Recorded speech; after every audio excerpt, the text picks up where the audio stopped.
যুক্তি দাওই তুমি কাঁদলে না আমাকে সেইভাবে পাশে দাঁড়িয়ে সাপোর্ট করো না, কাঁদলে দুর্বল হয়ে পড়বে। সত্যি কথা বলি যে আমাদের লাল শাক ভাজা, লাল নোটে ভাজা, এক পিস মাছ ভাজা, মাছ আমাদের একটাই ছিল সেটাকেই ও ভেজেছে, আর ডাঁটা দিয়ে উচ্ছে দিয়ে আলু দিয়ে ঝাল, আর লাল লাল পটল দিয়ে চিংড়ি মাছ দিয়ে পটল চিংড়ি, আর সব শেষে দেখাই, সব শেষে হয়েছে আমাদের সুন্দর হোয়াইট হোয়াইট ভাত।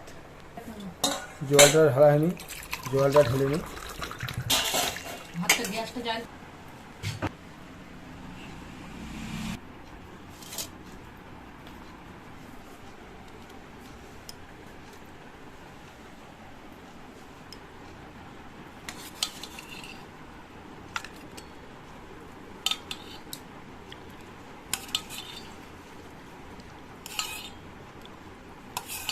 আর এই তরকারি রাখতে খাওয়া যাবে না।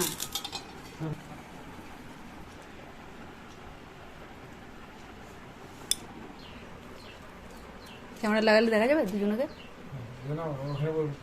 না এখানে জায়গা না তো, আজকে ভাব নেই বলে আর হবে না ওখানে জায়গা না।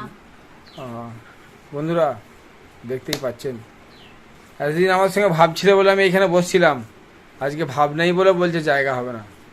সত্যি, তবে একটা কথা সামনেই বলি, ওর সামনেই বলি, ওর সঙ্গে মান অভিমান ঝগড়াঝাঁটি যাই হোক, এই যে ভাতটা দেখেছেন সুন্দর করে বেড়ে দিয়েছি, কোনোদিন আজ পর্যন্ত রাগ করে 5 বছর বিয়ে হয়ে গেল আমাদের, আজ পর্যন্ত কোনোদিন রেগে মেগে বলে না যে খাবারটা বেড়ে দিতে পারবো না, নিয়ে আসে নিয়ে খেয়ে নাও, আজ পর্যন্ত কোনোদিন বলে না।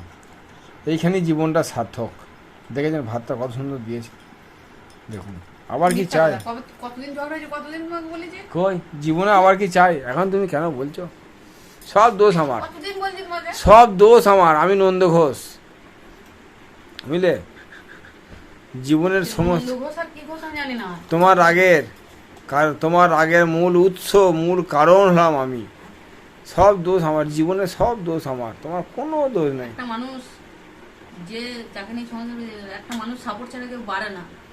সাপোর্ট বাড়ে না। স্বামীরা দেখবেন যে স্ত্রী যেটা করতে যায় না, একটু সাপোর্ট করে, স্ত্রীকে দাঁড় করানোর জন্য চেষ্টা করে, নিজের ছেলে মেয়েকে যেমন করে না, অনেক স্বামী দেখেছি। তো আমার কোনো ইচ্ছা, আমার সাপোর্ট বলে কেউ নেই। ছোটবেলা থেকে এই জীবনটা খুব কষ্টকর আমার। যদি কখনো এখানে দাঁড়াতে পারি আমি কথাগুলো বলবো, কারণ আমি যখন থাকবো না তখন এই কথাগুলো আমার যদি কখনো সন্ধান হয় সে শুনবে,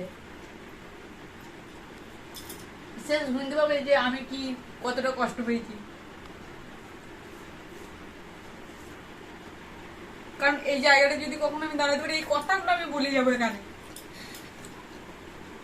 কথাগুলো বলে যাবো।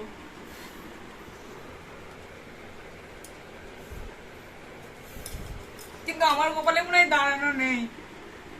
অনেকদিন ধরে চেষ্টা করছি একটা জায়গা তৈরি করে, যে অনেক লোক আমার কথাগুলো শুনবে, হবে হবে একদিন আসবে, আমাকে দেখবে। ইনকামটা সব থেকে বড় কথা নয়,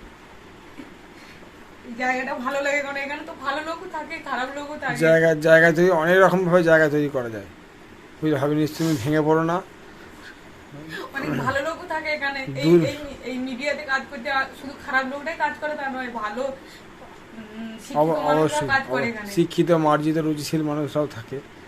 তো অবশ্যই তুমি ভেঙে গেঁদো না, তুমি ভেঙে পড়ো না, তুমি এরকম যুক্তি দাওই, তুমি কাঁদলে না আমাকে সেইভাবে পাশে দাঁড়িয়ে সাপোর্ট করো না, কাঁদলে দুর্বল হয়ে পড়বে। সত্যি কথা বললে সবাই জেনে যাবে, ঠিক আছে? তোমার সাপোর্ট মানে তুমি বলতে চাইছো যে আমি সকাল 6টার সময় উঠেছি, 11টার মধ্যে আমার কাজ করে আমার এই সেলাই মেশিনে কাজ করা দরকার, তো তুমি ঘরে কাজ করতে করতে সেটা হয়ে ওঠেনি। আমি তো ঘরে ছিলাম না, আমি তো বেরিয়েছিলাম আমার কাজে। তোমার ওরকম ভালো যুক্তির কথা বললো না, ঠিক আছে? এটা ভিডিও হচ্ছে,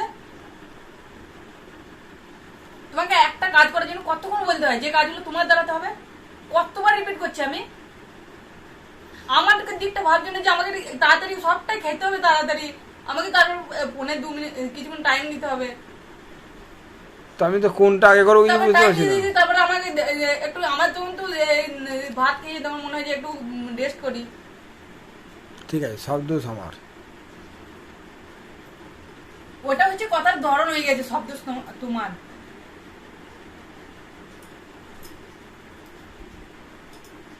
খেতে খেতে চোখের জল বার করতে নেই। এটা আবার কি? ওটা তো আমার কপাল, গরিবের এরকমই হয়, খেতে খেতে চোখের জল পড়ে।